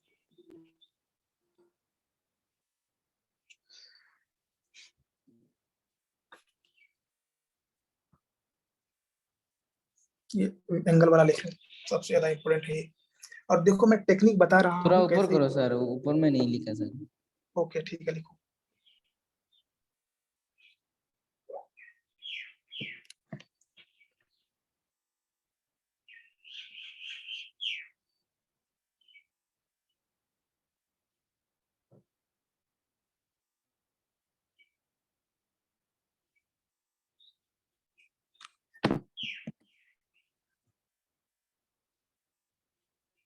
लिख लिया? नहीं सर, थोड़ा लिखिए सर। ओके। तो जो भी बताया आज, इसको घर में जाके पढ़ना है।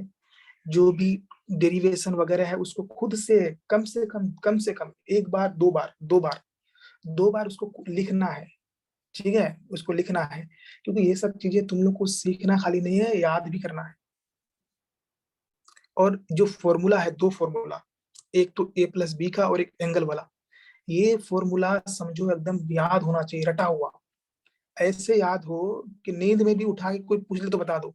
मतलब समझ रहे हो ना कितना ज्यादा याद होना चाहिए, इंटेंसिटी को समझो मेरा कहने का। तो इस तरह यस से सर। इसको याद। हाँ ठीक है, ये है, बाकी फटाफट लिखो इसको।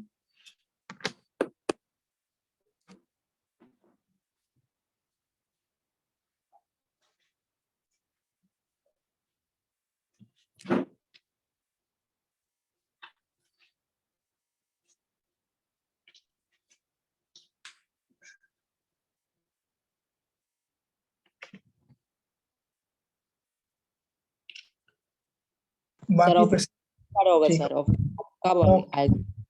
चलो ठीक है, फिर आज के लिए इतना रहने देते हैं, फिर शायद हो सकता है अगले वीक होगा, लेकिन हम 1 वीक के बाद वहाँ आ जाएंगे, मतलब 1 वीक के बाद। Okay sir.